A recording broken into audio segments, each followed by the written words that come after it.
انعم اللہ علیہم۔ 5 محرم الحرام 1429 ہجری کی تاریخ میں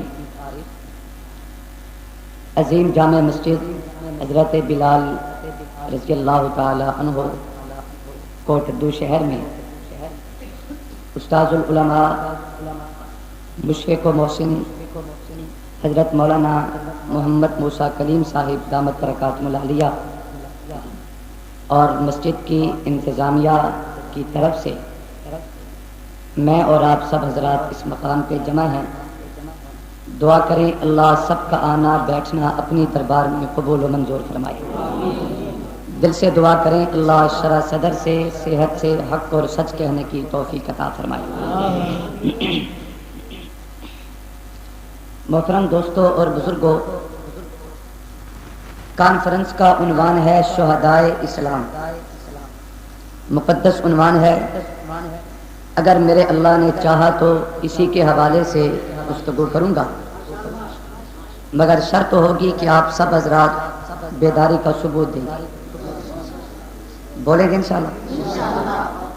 دونوں طرف سے آگ برابر کی ہو تو مزہ آتا ہے۔ ایک بمباری کر کے چلا جائے دوسرا اندر پڑا رہے تو مزہ نہیں آتا۔ بولیں گے انشاءاللہ؟ کیسے بولیں گے؟ بلند آواز سے کہیں سبحان اللہ۔ یہ تو میرے خیال میں سامنے والے چند بچے بولے ہیں، اتنا بڑا اجتماع ہے ماشاءاللہ۔ سارے مل کے بلند آواز سے کہیں سبحان اللہ۔ باہر والے بھی مل کر بلند آواز سے کہیں۔ امید کرتا ہوں کہ آپ حضرات اسی انداز سے میرا ساتھ دیں۔ ہمارے حضرت صدیقی صاحب دامت برکاتہ العالیہ اللہ ان کی جوانی میں علم میں مزید برکتیں فرمائے۔ بہت ہی آسان انداز میں آپ حضرات کے سامنے شہدائے اسلام ہی کے حوالے سے گفتگو فرما چکے ہیں۔ قابل قدر دوستوں اور بزرگوں، قرآن مجید کی جس آیت کریمہ کا اپنے خطبے میں سہارا لیا ہے، اللہ تبارک و تعالی نے قرآن مجید میں اس مقام پہ بیان فرمایا ہے کہ جن مبارک طبقوں پہ میرے اللہ کا خاص انعام ہے وہ دنیا میں 4 طبقے۔ کتنے طبقے؟ محبت سے بولیں، کتنے طبقے؟ 4۔ آپ تھوڑا سا ساتھ ساتھ بولیں گے انشاءاللہ۔ جن طبقوں پہ میرے اللہ کا انعام ہے وہ دنیا میں کتنے طبقے؟ قرآن نے بیان فرمایا انعم اللہ علیہم من النبیین، سب سے پہلا وہ مبارک طبقہ جس پہ اللہ کا انعام ہے وہ نبی جین کا طبقہ۔ قرآن نے فرمایا والصدیقین، دوسرے نمبر پہ جس پہ خدا کا انعام ہے وہ صدیقین کا طبقہ۔ والشہداء، تیسرے نمبر پہ جس پہ خدا کا انعام ہے وہ، بولیے تھوڑا سا بولیں، شہداء کا طبقہ۔ چوتھے نمبر پہ والصالحین، جس پہ خدا کا انعام ہے وہ صالحین کا طبقہ۔ قرآن نے ترتیب بیان فرما دی کہ سب سے پہلے نمبر پہ نبی جین ہیں، دوسرے نمبر پہ صدیقین ہیں، تیسرے نمبر پہ شہداء ہیں، چوتھے نمبر پہ صالحین ہیں، پہلے نمبر پہ بولو، آپ یہ باتیں یاد کریں گے تو بولوں گا انشاءاللہ۔ پہلے نمبر پہ نبیین ہیں، نبی نہیں نبیین ہیں، دوسرے نمبر پہ صدیق نہیں صدیقین ہیں، تیسرے نمبر پہ شہید کربلا نہیں شہداء ہیں، بولو، چوتھے نمبر پہ صالحین ہیں، اوپر نبی جین کا طبقہ جس پہ خدا کا انعام ہے، دوسرے نمبر پہ صدیقین کا طبقہ جس پہ خدا کا انعام ہے، تیسرے نمبر پہ شہداء کا طبقہ جس پہ خدا کا انعام ہے، اور چوتھے نمبر پہ صالحین کا طبقہ جس پہ خدا کا انعام ہے۔ اللہ تبارک و تعالی نے قرآن مجید کے پاروں میں ترتیب بیان فرما دی، اسی ترتیب کو مد نظر رکھیں گے۔ اگر کوئی بندہ یہ کہے کہ کل کو آج کو کسی موقع پہ کہ میں تو علی کو نبوت کا بلا فصل مانوں گا، تو پہلے آپ اس بات کا جائزہ لے لیں کہ حیدر کرار رضی اللہ تعالیٰ عنہ کیا وہ شہید ہے کہ نہیں۔ اگر وہ شہید ہے تو پھر قرآن مجید میں نبوت و شہادت کے درمیان فاصلہ موجود ہے، اب تلاش کیجیے وہ فاصلہ کس کا ہے، تو بے ساختہ قرآن کے پاروں میں آپ کا ایمان کہے گا کہ شہادت و نبوت کے درمیان فاصلہ صداقت کا ہے۔ بولو بولو بولو بلند آواز سے۔ قرآن نے ترتیب بیان فرما دی، پہلے نبی ہیں، پھر صدیقین ہیں، پھر شہداء ہیں، پھر صالحین ہیں۔ صرف قرآن کی بات نہیں بلکہ سنت رسول اور پیغمبر کی حدیث یہ قرآن کی تفسیر ہوا کرتی ہے۔ آپ پیغمبر کی حدیث اٹھا کے دیکھیں، اللہ کے پیغمبر کی زبان میں سب سے پہلا مقام نبی جین کا ہے، دوسرے نمبر پر صدیقین ہے، تیسرے نمبر پر شہداء ہے۔ اسی انداز سے آپ سلف صالحین میں دیکھ لیں، ایک ایک مقام پہ غور کریں گے، پہلا مقام نبی جین کا ہے، دوسرے مقام پہ صدیقین ہے، تیسرے مقام پہ شہداء ہے، چوتھے مقام پہ صالحین ہے۔ اور شہداء میرا ایمان ہے، شہداء میرے ایمان کا حصہ نہیں بلکہ نفس ایمان ہے، لیکن یہ شہداء جتنی بلندیوں کے معنی کو دائے خدا کی قسم جو صدیق کی عظمت کا مقابلہ نہیں کر سکتے۔ دین پہ خدا کا انعام ہے، صدیقین پہ رب کا انعام ہے، شہداء پہ خدا کا انعام ہے، صالحین پہ رب کا انعام ہے۔ اب نبی کوئی ایک نہیں کہ جس خاص نبی کی قرآن میں اس مقام پہ رب نے ذکر کیا ہو کہ فلاں نبی پہ تو انعام، اس کے علاوہ کسی پہ انعام نہیں۔ اہل سنت والجماعت علماء حقہ کا عقیدہ یہ ہے، حضرت آدم سے لے کے محمد رسول اللہ صلی اللہ علیہ وسلم تک 1,24,000 انبیاء سارے برحق ہیں، ہر پیغمبر پہ خدا کا انعام ہے۔ 1,24,000 انبیاء کے ساتھ اللہ نے 1,24,000 صدیق دنیا میں بھیجے ہیں، اور سب سے پہلے رب نے نبوت کو دنیا میں بھیجا، نبوت کے ساتھ ہی رب نے صداقت کو دنیا میں بھیجا۔ اور صدیق وہ ہوتا ہے کہ جو بغیر دلیل کے وقت کے نبی کی نبوت کی تصدیق کرے، اسے صدیق کہا جاتا ہے۔ دنیا میں 1,24,000 انبیاء تشریف لائے، 1,24,000 صدیق تشریف لائے، اور صدیق ہر نبی کے ساتھ آئے، لیکن ترتیب سے تھی کہ جو پیغمبر دنیا میں آئے اس کے بعد میں آنے والا نبی وہ پہلے تصدیق کرتے، بعد میں نبوت کا اعلان کرتے، پھر دوسرا پیغمبر آتا وہ پہلے کی تصدیق کرتے، بعد میں نبوت کا اعلان کرتے، پھر بعد میں نبی آتے وہ پہلے تصدیق کرتے، بعد میں نبوت کا اعلان کرتے۔ یہ سلسلہ چلتے ہوئے جب میرے پیغمبر کی باری آئی، رب قرآن نے اعلان کر دیا ما کان محمد ابا احد من رجالکم ولکن رسول اللہ وخاتم النبیین۔ اور رب نے دروازہ نبوت میرے پیغمبر پہ بند کر دیا۔ نبی کی زبان نے قرآن کی آیت کی تفسیر بیان کی، میرے نبی نے کہا ارے خاتم النبیین، لا نبی بعدی، میں آخری پیغمبر، میرے بعد کوئی نبی نہیں آئے گا۔ اور ترتیب سے تھی نبی آتا جو تصدیق بھی کرتا، نبوت کا اعلان بھی کرتا، لیکن میرے پیغمبر پہ نبوت اور رسالت کا در جب بند ہو گیا، اب میرے پیغمبر کے بعد کسی نبی نے تو نہیں آنا تھا، رب نے میرے پیغمبر کی تصدیق کر کے پھر صدیق کو چنا۔ اور وہ صدیق کون ہے؟ فاروق اعظم صدیق کون ہے؟ عثمان غنی صدیق کون ہے؟ حیدر کرار نہیں، یہ سارے شہید ہیں۔ اگر تو صدیق ہے وہ پیغمبر کی امت میں ابو بکر صدیق ہے۔ علماء کے جرمت میں ایک بات عرض کرتا ہوں، پوری توجہ سے دل پہ لکھیں گے۔ شہادت ایمان ضرور ہے، لیکن شہادت تک پہنچنے کے لیے پہلے نبوت کو ماننا ضروری ہے۔ نبوت کو ماننا، سارے بولیے نبوت کو ماننا شاید محسوس نہیں ہوتا یہ کوٹدو ہے۔ خدا کا خوف کرو، آپ تو بڑے جیالے لوگ ہیں لیکن بولتے کیوں نہیں؟ بلانا یہ آپ کا کام ہوتا ہے، اور خطیب نو بند کر دینا ہے بھی تھوڑا کام ہے۔ خود چپ کر جاؤ گے تو خطیب تو پہلے ہی ماشاءاللہ تھکے ہوں گے۔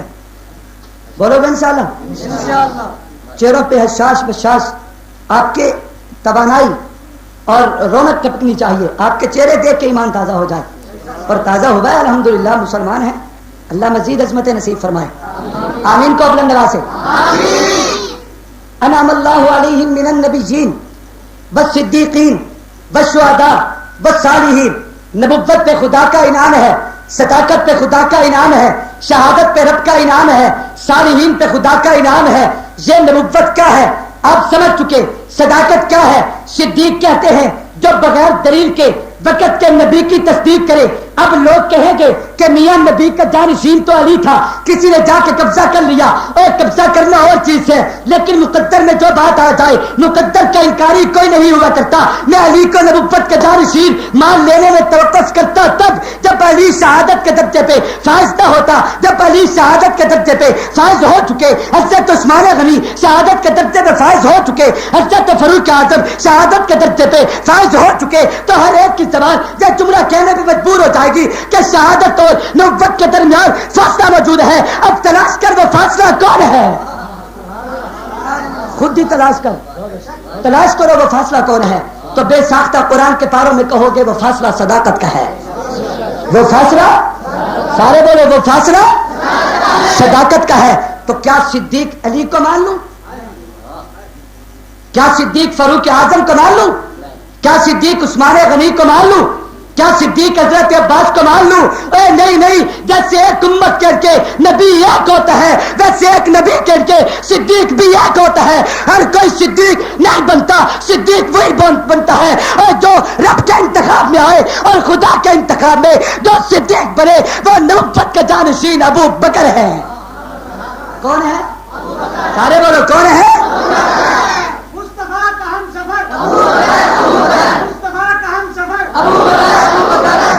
اب شہادت پہ آئیے. ایمان تازہ ہو رہا ہے. سبحان اللہ کو ہو بلند آواز سے اور جھوم کے کہیں بھائی. شہادت علماء کرام اور طلباء بیٹھے ہیں. شہید کی تعریف فقہا نے یہ کی ہے جس کو دو جملوں میں کہوں گا کہ جو میدان جہاد میں شہید ہو جائے یا جس کو مسلمان قتل کرے اور ظلماً قتل کیا جائے اس پر قتل کی دیت نہ ہو. اسی کو دو جملوں میں جو کہوں گا کہ شہید وہ ہوتا ہے جو اپنی جان کو اللہ کے دین کی سر بلندی کے لیے قربان کر دے. وقت آیا اس نے مال قربان کر دیا یہ شہید نہیں. وقت آیا اس نے بچے قربان کر دیے یہ شہید نہیں. وقت آیا اس نے اولاد قربان کر دی یہ شہید نہیں. وقت آیا والدین کی قربانی دے دی یہ خود شہید نہیں. وقت آیا اس نے اپنا گھر بار چھوڑ کے اس کی قربانی دے دی علاقے کی قربانی دے دی یہ خود شہید نہیں. اور شہادت تبھی آئے گی جب بندہ اپنی جان کو رب کے دین پر قربان کر چھوڑے گا. اور جب بندہ اپنی جان کو اللہ کے دین پہ قربان کر دے تو وہ کون ہے؟ سارے بولو کون ہے؟ بلند آواز سے کون ہے؟ شہید ہے. اب کسی ایک شہید کی بات نہیں. اہل سنت والجماعت کا عقیدہ بھی ہے اور ہماری صف میں دیکھ لو شہادت کی لائنیں لگی ہوئی ہیں. اس سے پہلے مولانا بیان فرما رہے تھے کربلا کے دور کے بعد آج پھر میرے اکابر نے آ کے یہ تاریخ بنائی کہ مولانا عبداللہ شہید سے لے کے آخری بچے تک خود بھی شہید بیٹا بھی شہید بیٹی بھی شہید بیوی بھی شہید بچے بھی شہید طلباء شہید پوتے شہید نواسے شہید اور سب کو شہید کرا کے وہ پھر بھی کہتے تھے اگر چاہے میرے خارے خاندان میں جائے دے چوری اور ظالموں اگر ضرورت ہے میں بھی جان دے جاؤں گا لیکن بھول جاؤ میں چکنا گوارا نہیں کر سکتا. عظمت شہادت کی ہے. بولو یہ عظمت سارے بولو یہ عظمت. اور جو بندہ شہادت کے مرتبے کو سمجھ لے پھر اسے کہا جائے اپنی جان کو بچا کے گھر چلا جائے یہ کبھی نہیں ہو سکتا. اور شہادت کو جو سمجھ لے پھر وہ جان قربان کرتا ہے رب کا دیدار تو ہوگا. جو شہادت کو سمجھ لے ایسے نہیں میرے پیغمبر رات کی تاریکیوں میں کبھی اس چوٹ پہ کبھی اس چوٹ پہ کبھی اس چوٹ پہ حتیٰ کہ رکوع اور سجدوں میں نبی ہاتھ اٹھا کے رب کی دربار میں دعا کرتے رہے والذی نفسی بیدہ لوددت ان اقتل فی سبیل اللہ ثم ارجع ثم اقتل ثم ارجع ثم اقتل ثم ارجع ثم اقتل. ربا مجھے شہادت دے پھر زندگی پھر شہادت پھر زندگی پھر شہادت. ربا بار بار زندگی اس وجہ سے دے میں دنیا میں جا کے تیرے دین کے لیے شہید ہو جاؤں. شہادت میں کوئی مزہ تھا تو کائنات کا سردار تڑپتا چلا گیا. سبحان اللہ کہو. اور جو شہادت کے مرتبے کو سمجھ لے پھر اسے کہا جائے یوں کر دیں گے اور وہ کر دیں گے وہ کبھی حالات سے گھبراتا وہ کبھی حالات سے ڈرتا وہ کبھی حالات کی وجہ سے گھبرا کے بیٹھتا.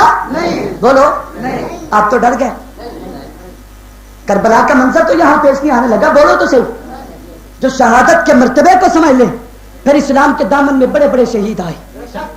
اسلام کے دامن کے ایک ایک شہید کو سلام عقیدت پیش کرتے ہیں اور یہ شہادتوں کی داستان آج نہیں قیامت کی صبح تک کے لیے زندہ رہے گی. یہ داستان چلتی رہے گی. اسلام کے دامن میں بڑے بڑے شہید آئے.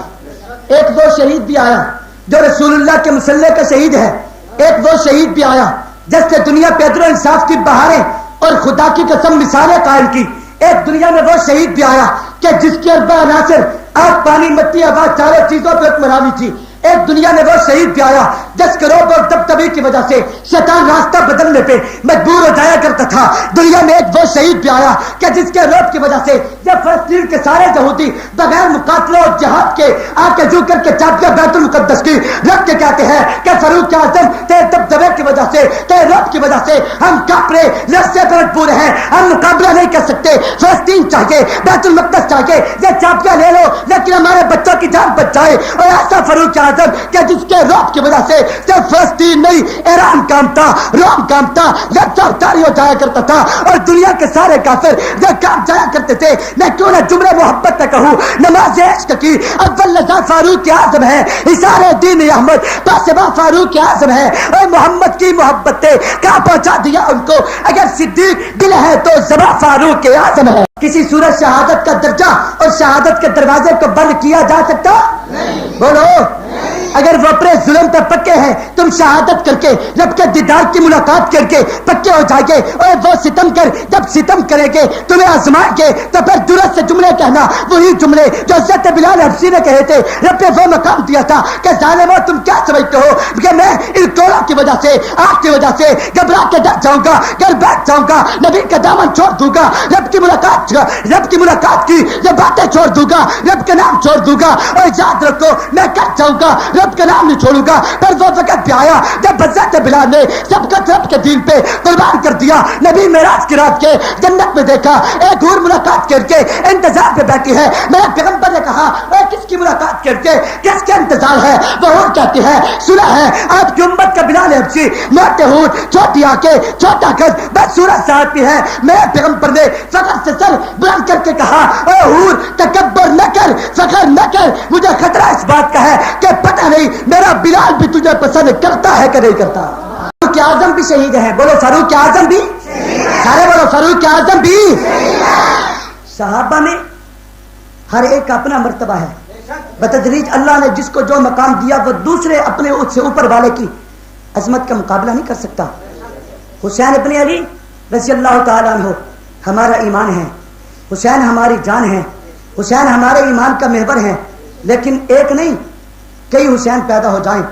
جو عزت اللہ کے رسول نے اپنی زبان سے فاروق اعظم کو عطا فرمائی ہے, حسین ابن علی نسبت میں بے مثال ہے, لیکن فاروق اعظم کے تقدس کا مقابلہ نہیں کر سکتے.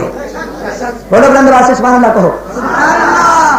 میں نے ایک روایت پڑھی, انسان تڑپ جاتا ہے. فاروق اعظم رضی اللہ تعالی عنہ اتنا دبدبا, اتنا روب اور اتنی بڑی طاقت کا مالک. آمنہ کے لال صحابہ کے جرمٹ میں ہیں. پوری توجہ سے جملہ دل پہ لکھنا. میرے محبوب نے جہنم کا ذکر کیا اور اسی ذکر میں حضور علیہ الصلوۃ والسلام نے بتایا جہنم کے 2 داروغ فرشتے ہیں جو اتنے بلند و بالا, ان کا سر عرش معلہ کے نیچے اور ان کے پاؤں تحت سرام ہوں گے. اتنے لمبے قد کے مالک وہ 2 فرشتے, اللہ ان کو جہنمیوں پہ مسلط کر دیں گے. وہ بہرے ہوں گے, وہ گونگے ہوں گے, ونتے ہوں گے, نہ بولنے کی طاقت, نہ سننے کی طاقت, نہ دیکھنے کی طاقت. اور جب ایک جہنمی کو ایک کوڑا لگائیں گے وہ 70 گز زمین میں دب سے جائے گا. آذن اللہ تعالی جمیع المسلمین من العذاب, آمین کو. فاروق اعظم ایسے تقدس, رعب اور دبدبے کے مالک, نبوت کی زبان کے جملے سنے. حضور نے جو کہہ دیا وہ حق ہے. بولو محبوب کے جملے, سارے بولو حضور کے جملے حق ہیں. لیکن فاروق اعظم نے دستے سوال دراز کیا, آقا اجازت ہے کوئی بات کر دوں؟ حضور نے فرمایا عمر بولو, کیوں نہیں بولتے؟ فاروق اعظم نے فرمایا یا رسول اللہ وہ تو گونگے ہوں گے, وہ نبینے ہوں گے, وہ بہرے ہوں گے, وہ تو اس زور سے ماریں گے, لیکن آقا یہ بتاؤ کیا ہم دیکھیں گے؟ کیا ہم دیکھیں گے؟ ہم سنیں گے؟ ہم بولیں گے؟ ہماری طاقت بحال ہوگی؟ حضور نے فرمایا بالکل ہوگی. تو میرے نبی کے فاروق اعظم اس عمر نے للکار کے جملے کہے, پھر میں حضور کی امت کو بچانے کے لیے ان دونوں کے مقابلے پہ اکیلا عمر ہی کافی ہوں. کیا مقام ہے. میرے پیغمبر نے کہا کہ عمر تو نے کیسی بات کر دی, یہ دنیا کی بات نہیں, یہ آخرت کی بات ہے, یہ جہنم کی بات ہے, کیسی بات کر دی. اتنے بڑے فرشتے لیکن تو مقابلہ کرے گا. جب ایک طرف کیا ہے, رب اعلان کر کے کہا میرا پیغمبر ڈانٹ نہ دیجیے, عمر صحیح کہتا ہے. کیا مقام ہے. وہ بھی شہید ہے.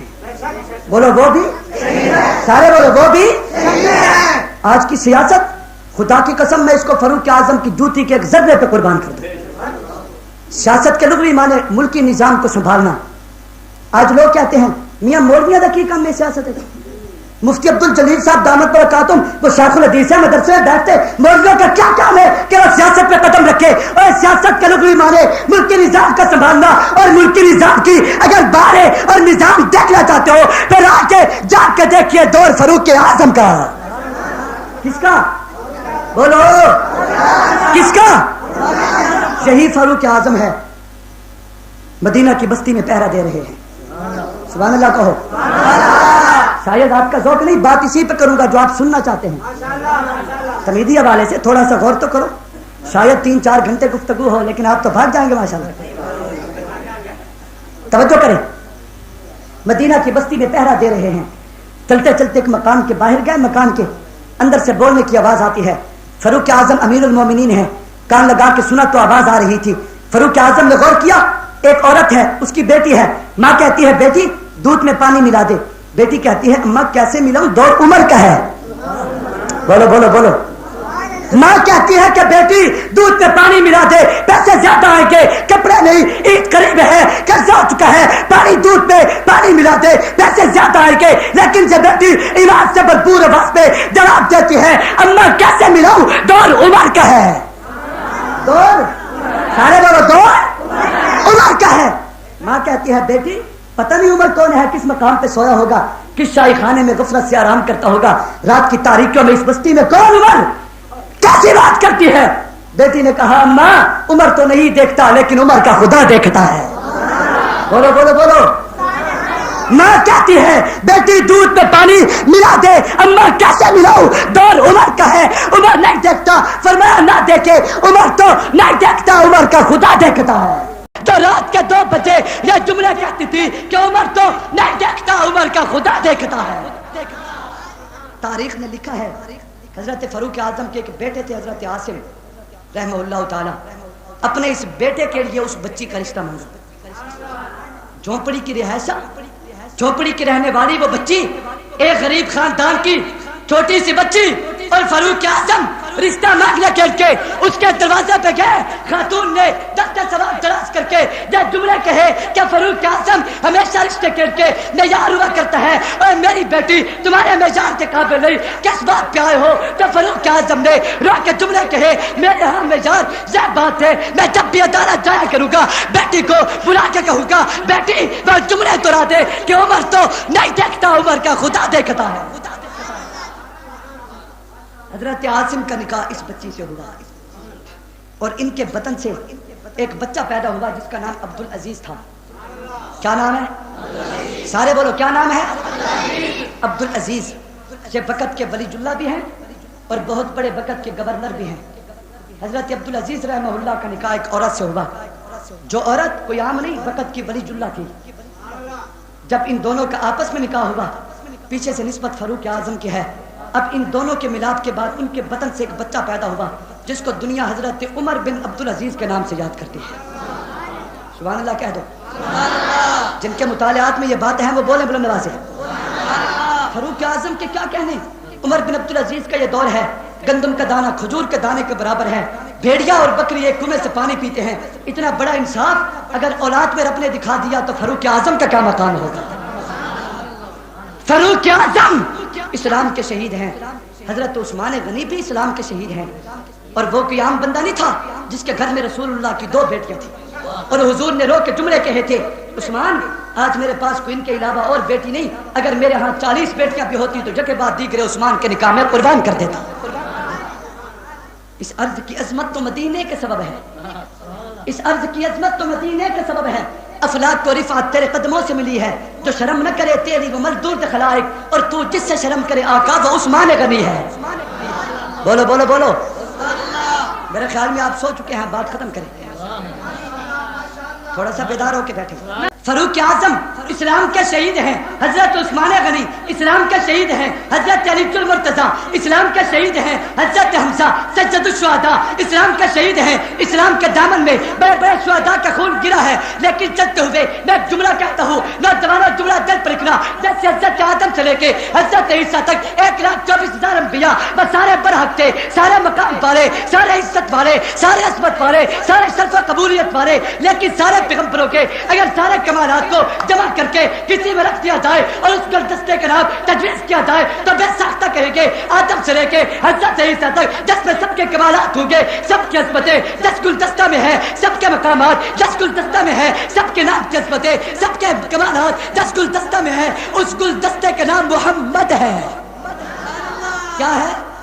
سارے بولو کیا ہے؟ اسی طریقہ سے اسلام کے دامن کے جتنے شہید ہیں، میں جرأت سے ایک جملہ کہہ رہا ہوں، دل پر لکھنا، فاروق اعظم اسلام کے شہید ہیں، حضرت عثمان غنی اسلام کے شہید ہیں، حضرت علی اسلام کے شہید ہیں، بدر کے شہداء اور ہیں، احد کے شہداء اور ہیں، خندق کے شہداء اور ہیں، خیبر کے شہداء اور ہیں۔ اگر سارے نبوت کے دور کے شہداء کو ملا لیا جائے، ان کے واقعات اور کمالات کو، اور اس گلدستے کا نام کوئی نام رکھا جائے تو بے ساختہ میرا ایمان کہے گا جس میں سب کی شہادت کے کمالات ہوں گے، اسی کا نام حسین ہے۔ بولو بولو بولو۔ آدم سے لے کے حضرت عیسیٰ تک سارے پیغمبروں کے کمالات میرے محمد کریم میں صلی اللہ، حضرت عمر سے لے کر آخری شہید تک نبوت کے دور کے سارے شہداء کے کمالات اگر جمع کر لیا جائے تو اسی کا نام حسین ہے۔ کیا ہے؟ سارے بولو کیا ہے؟ بلند آواز سے کیا ہے؟ وہ کیسے؟ توجہ کرنا، فاروق اعظم شہید ہوئے، لیکن فاروق اعظم کی شہادت کا المیہ کچھ اس طرح ہے کہ چند دن پہلے ان کے قاتل نے آ کے دھمکی دی، یہ واقعہ لمبا ہے جس کی وضاحت میں نہیں جانا چاہتا، چند دن پہلے آ کے اس قاتل نے دھمکی دی اور فاروق اعظم کو پتا چلا یہ قاتل میرا مجھے دھمکی دے کے جا رہا ہے، صحابہ نے کہا اسے گرفتار کر لیجیے، اس سے انتقام لیا جائے۔ فاروق اعظم نے بڑے رو کے جملے کہے، اے مجھے کہتے ہو اس سے انتقام لیا جائے جبکہ اس نے ابھی تک جرم کا احاطہ نہیں کیا، اس نے ابھی تک جرم نہیں کیا، اور میں کیسے انتقام لوں؟ اگر پکڑ لیا جائے، گرفتار کر لیا جائے، کل رب کی عدالت میں جب رب سوال کرے گا ابھی تک اس نے یہ قتل کا ارادہ کر کے آیا تھا، قتل نہیں کیا تھا، تم نے پہلے انتقام لیا، تو بتاؤ میں رب کی دربار میں عمر کیا جواب دوں گا؟ فاروق اعظم کی شہادت کا المیہ جب پیش آیا تو چند دن پہلے آ کے یہ قاتل فاروق اعظم کو آ کے دھمکی دیتا ہے میں تجھے قتل کر جاؤں گا۔ حضرت فاروق اعظم کو پتا چلا لیکن پھر بھی پہل نہیں کی۔ جب فاروق اعظم شہید ہوئے، المیہ کچھ اس طرح ہے، مسجد میں جان جعفر آفریق حوالے کیے ہیں اور شہادت کے درجے میں فائز ہوئے۔ جب فاروق اعظم شہید ہوئے، مسجد پہ مصلی امامت پہ شہید ہوئے۔ جب فاروق اعظم شہید ہوئے، زبان پہ قرآن جاری تھا۔ جب فاروق اعظم شہید ہوئے، نبی کے مدینے اور اپنے دارالخلافہ میں شہید ہوئے۔ جب حضرت عمر فاروق اعظم شہید ہوئے تو نبوت کے دور، نبوت کی زبان سے حضرت فاروق اعظم یہ بشارہ سن چکے تھے۔ جب فاروق اعظم شہید ہوئے، اب یہ سارے کمالات اگر جمع دیکھنا چاہتے ہو اسی کا نام حسین ہے۔ وہ کیسے جملہ دل پر لکھنا، فاروق اعظم کا قاتل دھمکی دیتا ہے حضرت حسین کو، کربلا سے پہلے دھمکی دی گئی، فاروق اعظم کو پتا چلا یہ قتل کرے گا، انتقام نے لیا۔ حضرت حسین کو پتا چلا یہ قتل کریں گے، بیان نہیں کی۔ حضرت عمر جب مدینہ میں شہید ہوئے تو دارالخلافہ مدینہ میں موت آئی، حضرت حسین شہید ہوئے، دارالخلافہ کوفہ میں موت آئی۔ حضرت عمر شہید ہوئے، زبان پہ قرآن جاری تھا۔ حضرت حسین شہید ہوئے، زبان پہ قرآن جاری تھا۔ عثمان غنی یہ اسلام کے شہید ہیں، بولو حضرت عثمان اسلام کے، سارے بولو حضرت عثمان اسلام کے۔ لیکن ان کی شہادت کا المیہ کچھ اس طرح ہے کہ لوگوں نے پہلے آ کے حضرت عثمان غنی کا محاصرہ کیا، شہادت سے پہلے حضرت عثمان غنی کا محاصرہ کیا گیا، شہادت سے پہلے کوئی ان کے در پہ چوکی دار بنا اور اسی کا نام حسین ہے۔ بولو بولو بولو، چوکی دار بنا۔ حضرت حسین کی شہادت سے پہلے ان کا محاصرہ ہوا، ان کے دروازے پہ کوئی نگہبان چوکی دار بنا۔ حضرت عثمان کی شہادت ہوئی جب وہ گھر پہ تھے، حضرت عثمان غنی کی شہادت ہوئی، زبان پہ قرآن جاری تھا۔ حضرت عثمان غنی کی شہادت ہوئی، اپنے دارالخلافہ میں شہید ہوئے۔ حضرت عثمان غنی کی شہادت ہوئی تو شہادت کے بعد ان کی اہلیہ سب سے پہلے پہنچی۔ حضرت عثمان غنی کی شہادت ہوئی۔ اگر یہ سارے کمالات کسی دوسرے میں دیکھنا چاہتے ہو پھر کربلا کے منظر اٹھا کے دیکھیے، ان کا پہلے محاصرہ ہوا، حضرت حسین شہید ہوئے، سب سے پہلے محاصرہ کیا گیا، حضرت عثمان شہید ہوئے، ہوئے, دروازے پہ کوئی نہیں کہ باندھ چوکیدار کھڑا تھا. حضرت عثمان سے حضرت حسین کربلا میں شہید ہوئے. ایک انسان آ کے ان کے دروازے پہ چوکیداری کا حق ادا کرتا ہے اور جسے حر کہا گیا, لیکن حضرت عثمان کے چوکیدار وہ دوسری طرف سے جب قاتل اندر کے یہ محفوظ رہے جو حضرت حسین کے چوکیدار تھے, اور نے کہا میں نے گلستان میں آ کے ہر گل کو دیکھا, نہ تیری سی رنگت نہ تیری سی خوشبو, نکل جائے جا تیرے قدموں کے نیچے, خواہش ہے میری یہی آرزو. اور اس نے سب کچھ قربان کیا, حتیٰ کی جان تھی وہ بھی حسین کی حمایت میں قربان کر کے رکھ دی. حضرت عثمان جب شہید ہوئے تو دارالخلافہ میں موت آئی. حضرت حسین شہید ہوئے, اس دور کی حکومت کے مطابق دارالخلافہ کوفہ تھا. حضرت عثمان شہید ہوئے, ان کے پاس بھی اہلیہ آئی. حضرت حسین شہید ہوئے, لیکن اہلیہ آئی صحیح, توجہ ہے, آئی صحیح مگر میدان میں نہیں. ان پہ اہلیہ آئی لیکن وہ کبھی نہ آتی اگر یہ گھر میں نہ ہوتے, وہ کبھی نہ آتی اگر یہ گھر میں نہ ہوتے. حضرت حسین پہ اہلیہ آئی لیکن وہ میدان میں نہیں, ٹھکانے پہ پہنچ گئے. ان کی اہلیہ نے صبر کیا, ان کی اہلیہ نے صبر کیا. اس اہلیہ کے پاس 4 انگلیاں تھی, اس نے چاروں کٹوا دی. ان کے پاس 1 تو 6 افراد تھے, انہوں نے گردنیں قربان کروا دی. اور حضرت حسین کو حضرت علی نے تبھی تو حضرت عثمان کے دروازے پہ بطور چوکیدار کے کھڑا کیا تھا کہ حسین میں تیری پیشانی اور تیرے چہرے میں دیکھ رہا ہوں کہ اللہ کا ولی اپنی ایمانی قوت سے دیکھتا ہے, ایمانی نور سے دیکھتا ہے. حضرت حسین کو تبھی ان کے دروازے پہ کھڑا کیا. آج یہ شہید ہو رہے ہیں, کل آپ شہید کیے جائیں گے, اور شہادت کے بعد صبر کیسے کرنا ہے یہ میرے بھائی عثمان سے سیکھ لے. وہ بھی شہید ہیں, یہ بھی شہید ہیں. اسلام کے دامن میں ایک وہ شہید بھی آئے جسے نبوت کی زبان نے سجد کہا. کیا کہا؟ سارے بولو کیا کہا؟ اور پیغمبر کی زبان سے یہ جملے نکلے, سجد الشہداء امیر حمزہ ہے, میرا چچا امیر حمزہ سجد الشہداء ہے. اور جب کربلا میں میرا حسین شہید ہوا, اس کو بھی نبوت کی زبان نے سجد کہا. بولو بولو بولو. میرے خیال میں عنوان کو مشکل ہی تھا, آپ کو سمجھ نہیں آیا. ابھی تو شاید کے نظریاتی کچھ ایسی گفتگو کرنا چاہتا ہوں آگے چل کے جو کہ بالکل آپ کے اوپر سے گزر جائے گی. توجہ کریں, تھوڑا سا توجہ کر کے بیٹھیں, بات سمجھنے کی کوشش کریں. ایک احد کے میدان میں شہید ہوئے اور وہ پیغمبر کے چچا تھے. دوسرے کربلا میں شہید ہوئے جو نبوت کے نواسہ تھے. اور جب وہ شہید ہوئے نبوت کی زبان نے سب سے پہلے ان کو سجدت کا لقب دیا. اور جب نبوت کا خاندان کا نواسہ شہید ہوا تو نبوت کی زبان نے سجدت کا لقب دے کے کہا وہ تو دنیا کا سردار ہے, لیکن میرا حسین سجدہ شباب اہل جنہ, یہ جنت کے سرداروں کا بھی سردار ہے. اور جب امیر حمزہ شہید ہوئے تو ان کا بالکل مسرا کر دیا گیا, ناک کان جدا, ان کی گردن جدا, ان کے ہاتھ اور پاؤں پہ گویا کہ چھریاں ماری گئی. جب حضرت حسین شہید ہوئے مسرا کر دیا گیا. حضرت حمزہ پہ سب سے پہلے پہنچی ان کی بہن تھی, ان پہ پہلے پہنچی ان کی بہن تھی. حضرت حمزہ پہنچ کے ماتم نہیں صبر کر کے یہ بتا دیا کہ شہادت قابل ماتم نہیں قابل فخر چیز ہے. شہادت قابل ماتم نہیں قابل, سارے بولو قابل. کیوں نہیں بولتے آپ بھی ماتم کرنے پہ مجبور ہو رہے ہیں. شہادت قابل ماتم نہیں, بولو قابل ہے, بولو فخر ہے. کیوں کیوں؟ حضور نے فرمایا ماتم نہ کرو. من ضرب الخدود وشق الجیوب, جو کسی مصیبت پہ گربان پھاڑے وہ ویلا کرے, سیر چمٹیاں پاوے, ماتم تے ہائے ہائے کرے. حضور نے فرمایا اسے کہہ دو دا بدابت الجاہلیہ, یہ دور جاہلیت کی رسم ہے, فلیس منا, نکل جا, تیرا مجھ سے کوئی تعلق نہیں ہے. تبھی حضرت عمر سے لے کر فاروق اعظم سے لے کے آج تک کی تاریخ تاریخ اعظم تک سب کا شہید کرا کے میں ماتم نہیں کرتا کہ میرے نزدیک یہ ماتم کی چیز نہیں فخر کی چیز ہے. ٹھیک ہے, ہم ماتم نہیں کریں گے, شہادت پہ فخر کریں گے. کرو گے اور پھر دیکھنا یہ شہادت کا قافلہ رواں دواں چلتا رہے گا اور قیامت تک کوئی اسے روک. بھلا آپ تھوڑا سا اندازہ لگائیں, علماء سے پوچھو, اکابر بیٹھے ہیں. شہید جب شہید ہوتا ہے اس کے خون کا قطرہ زمین پہ نہیں گرتا, اللہ سارے پردے ہٹا کے اسے اپنا دیدار کرا دیتے ہیں.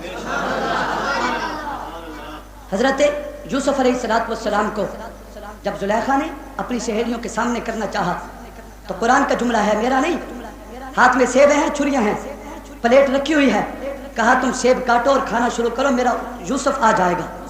انہوں نے یوں کر کے چھری رکھی، ادھر سے حضرت یوسف اللہ کے نبی اور سردار تھے، حسن کا بادشاہ، وہ یوں نکل کے وہاں سے چپ کر کے اندر چلے گئے، صرف یوں نظر اٹھا کے دیکھا تو قرآن نے کہا فقطعنا ایدیہن، انہوں نے سیب نہیں کاٹے، اپنی انگلیاں کاٹ دی۔ بولو اپنی، جو حسن یوسف کو دیکھے اس کی تو انگلیاں کٹ جائیں، اور جو حسن یوسف کو پیدا کرنے والے خدا کے چہرے کو دیکھے اس کی گردنیں جدا ہو جائیں، یا اسی سے پوچھو اس کو اس کا غم نہیں ہوتا، اس کو تو اس کے دیدار میں مزے ہوتے ہیں، دیدار میں لذت اٹھاتا ہے۔ اے حسین میری نگاہ دیکھے، تجھ پہ قتل، تجھ پہ تیر لگے، تلواریں لگی، تجھ پہ نیزے آئے، لیکن حسین کہتا ہے مجھے اس کا کوئی پتہ نہیں، میرا تو چہرہ اور میری نگاہ رب کے دیدار میں مصروف ہے۔ جو رب کا دیدار کرے اور اتنی بڑی عظمت نصیب ہو، بھلا یہ ماتم کی چیز ہے یا فخر کی بات ہے؟ بولو، یہ ماتم کی چیز ہے یا فخر کی بات ہے؟ اے تم کہتے رہو اپنے گناہوں کی تلافی، ہم زندہ و جاوید کا ماتم نہیں کرتے، ٹھیک ہے؟ ہم نہیں کرتے، تم کرتے رہو جو کرنا ہے۔ اب ایک جملہ کہتا ہوں، دل پہ لکھنا۔ ہمارے اس دور کے بہت بڑے عالم دین ہیں علامہ حضرت مولانا عبد الکریم ندیم صاحب دامت برکاتہم العالیہ، اللہ ان کی زندگی اور صحت میں برکت دے۔ گزشتہ سال ان کا ایک سوال سنا تو دل پہ بڑا اثر ہوا، خدا کی قسم درد محسوس ہوئی۔ انہوں نے فرمایا حضرت حسین شہید ہوئے، حضرت میرے محبوب دنیا سے انتقال فرماتے ہیں، حضرت حسین کی عمر 6 یا 7 برس ہے۔ کتنی؟ سارے بولو کتنی؟ اب اس بچپن کو ہر کوئی بیان کرتا ہے۔ نبوت کے بعد صداقت کا دور ہے، حضرت عثمان غنی حضرت حسین صداقت کا دور گزارتے ہیں، اور وہ کھینچ کے 3 سال کا دور ہے، اس سے زیادہ نہیں، کھینچ کے۔ اب 3 سال حسین صداقت کی نظر میں ہے، یہ کوئی نہیں بیان کرتا۔ 12 سال عدالت کا دور آیا، حسین عدالت کی نگاہ میں بھی زندگی گزارتے ہیں، کوئی بیان نہیں کرتا۔ اس کے بعد سخاوت کا دور آیا، حضرت عثمان غنی سخاوت کی نگاہ کے سامنے بھی زندگی گزارتے ہیں، کوئی بیان نہیں کرتا۔ حضرت علی اور حسن کا دور آیا، 6 سالہ دور کو اب کوئی بیان نہیں کرتا۔ حضرت امیر معاویہ کا 19-20 سالہ دور آیا، اب اس کا کوئی بیان نہیں کرتا۔ بچپن سے اٹھا کے پھر کربلا تک جا پہنچتے ہیں، درمیان کی زندگی کو کیوں بیان نہیں کیا جاتا؟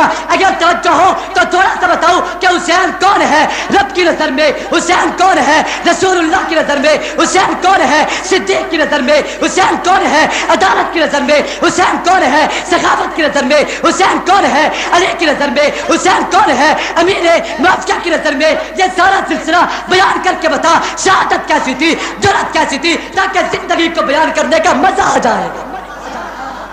اس کو بیان کر، کیوں نہیں کرتے ہو؟ کیا حضرت حسین میرے محبوب علیہ الصلوۃ والسلام کی وفات مبارکہ کے بعد کسی غار میں جا کے چھپ گئے تھے، اور وہ کسی کے چھپے ہوئے ایمان کی طرح اچانک نکل کے کربلا پہنچے؟